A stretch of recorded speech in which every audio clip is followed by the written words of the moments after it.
Hi, this is KM.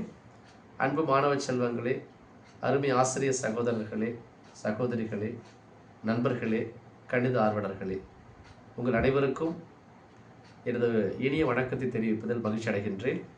இன்றைக்கி என்ன நாள்? இன்றைக்கி டிசம்பர் 22 இல்லையா? என்ன ஸ்பெஷல்? இந்திய கணித மேதை, உலக அளவில் புகழ்பெற்ற கணித மேதை ஸ்ரீனிவாச ராமானுஜன் அவர்களுடைய பிறந்தநாள் அல்லவா? ஸோ அன்பு குழந்தைகளே, இந்த நன்னாளில் கணித மேதையை பற்றி சில தகவல்களை உங்களோடு பகிர்ந்து கொள்ள ஆசைப்படுகின்றேன். ஸோ டிசம்பர் 22, 1887 அவர் பிறந்தார். அவருடைய 125வது பிறந்த தினத்தை மத்திய அரசாங்கமானது, இந்திய அரசாங்கமானது இந்திய தேசிய கணித ஆண்டாகவும், அன்றிலிருந்து அவருடைய பிறந்த நாளை இந்திய தேசிய கணித தினமாகவும் அறிவித்து கொண்டாடி வருகின்றோம். லோனி எழுதிய பிளேன் ட்ரிக்னாமெட்ரி என்ற புத்தகம், தல முக்கோணவியல், தல திரிகோணம் என்ற புத்தகத்தில் இருக்கின்ற அனைத்து கணக்குகளுக்கும் அவர் தீர்வு கண்டிருக்கின்றார். அப்போ என்ன வயசு அவருக்கு? அவருக்கு 13 வயது, 1901 அப்பொழுது. அது மட்டும் இல்லாமல் அவர் ஒவ்வொரு ஆண்டும் தன்னுடைய பல்வேறுபட்ட போட்டிகளில் கலந்து கொண்டு வெற்றி பெற்றிருக்கின்றார். அப்பொழுதெல்லாம் அவர்களுக்கு புத்தகங்கள் பரிசு வழங்கப்பட்டிருக்கிறது. ஜிஎஸ் கார் என்ற புத்தகம், ஜிஎஸ் கார் என்ற மேத்தமேட்டிஷியனுடைய புத்தகம் தான் the trigger book of Ramanujan என்று சொல்வார்கள்.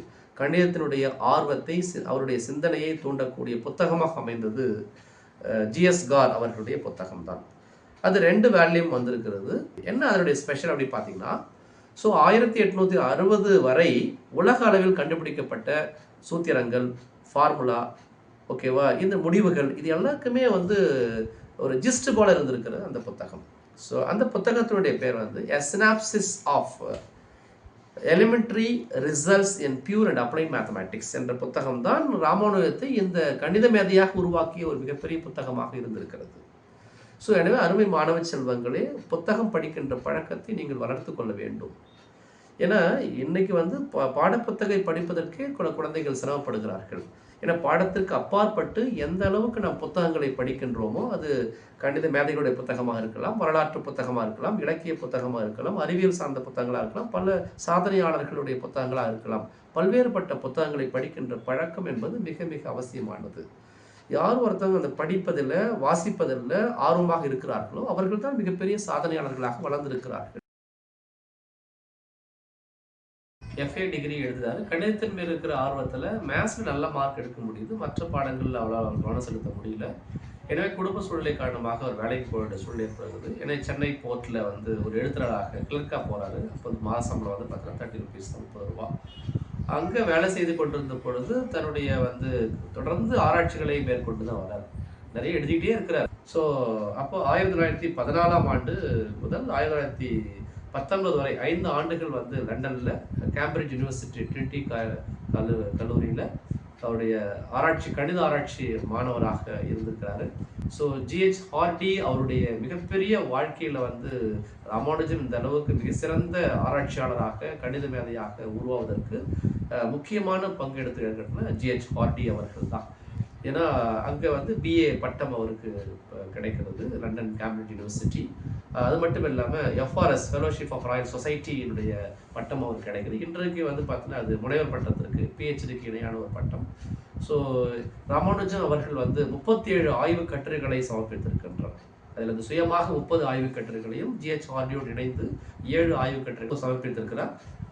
ஏன்னா அவருடைய வாழ்ந்த காலம் அப்படின்னு பார்க்கும் பொழுது 32 ஆண்டுகள் 4 மாதங்கள் 4 நாட்கள் தான்.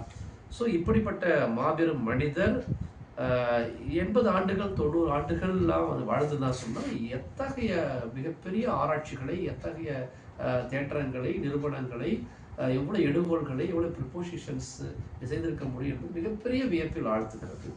எனவே இந்த காலகட்டத்தில் ராமானுஜன் அவர்கள் அவருடைய கணித குறிப்புகள் அடங்கிய நோட்டு புத்தகங்கள் மொத்தம் 4. அதில் பார்த்தீங்கன்னா 3 நோட்டு புத்தகத்தில் 3254 தேற்றங்கள், சூத்திரங்கள், முடிவுகள்லாம் அவர் சொல்லியிருக்கிறாரு. அதுக்கடுத்து the lost notebooks of Ramanujar என்பது அந்த புத்தகத்தில் வந்து பார்த்தீங்கன்னா 138 பக்கங்கள் கொண்ட புத்தகம். அதில் இருக்கிற தேற்றங்கள்லாம் பார்த்தீங்கன்னா ஏறக்குறைய 4000 வந்து தேற்றங்கள், சூத்திரங்கள், முடிவுகளை பற்றி ராமானுஜர் சொல்லியிருக்கிறாங்க. ஸோ அவர் இப்பொழுது 138வது பிறந்த தினம் இல்லையா? ஸோ இன்னும் அவருடைய அந்த அவருடைய கண்டுபிடிப்புகளுக்கு ஒரு ஆராய்ச்சிகளுக்கு இன்னும் நிறுவனங்கள் கண்டுபிடித்து கொண்டு தான் வந்துட்டு இருக்காங்க உலக கணித மேதைகள். அப்படிப்பட்ட மிகப்பெரிய ஒரு கணித மேதையை நம்முடைய இந்திய மண், நம்முடைய தமிழ்நாடு பெற்றெடுத்திருக்கு நினைக்கின்ற பொழுது நம்முடைய இந்தியராக, ஒரு தமிழராக நம் அனைவரும் பெருமை கொள்ளக்கூடிய ஒரு விஷயம். இந்த நன்னாளில் குழந்தைகளாகிய நீங்கள் கணித மேதை ராமானுஜனை போன்று புத்தகங்களை படிக்கின்ற பழக்கத்தை வளர்த்து கொள்ள வேண்டும், கணித சிந்தனையை ஏற்படுத்தி கொள்ள வேண்டும், படைப்பாற்றலை உருவாக்க வேண்டும். ஸோ பல்வேறுபட்ட நூல்களை படிக்கின்ற பழக்கத்தை உருவாக்கி மிக சிறந்த அறிஞர்களாக, மிக சிறந்த மனித பண்பாடு மிக்கவர்களாக, நல்லொழுக்கம் நிறைந்தவர்களாக திகழ வேண்டும் என்பது எல்லோருடைய விருப்பம். ஸோ அதற்கேற்ற வகையில் அனைவரையும் நான் கேட்டுக்கொள்கின்றேன். அன்பு குழந்தைகளே, ஸோ ஹாப்பி நேஷனல் மேத்தமேட்டிக்ஸ் டே. அனைவருக்கும் இந்திய தேசிய கணித நல்வாழ்த்துக்களை தெரிவித்துக் கொள்கின்றேன். மிக்க மகிழ்ச்சி. பாய்.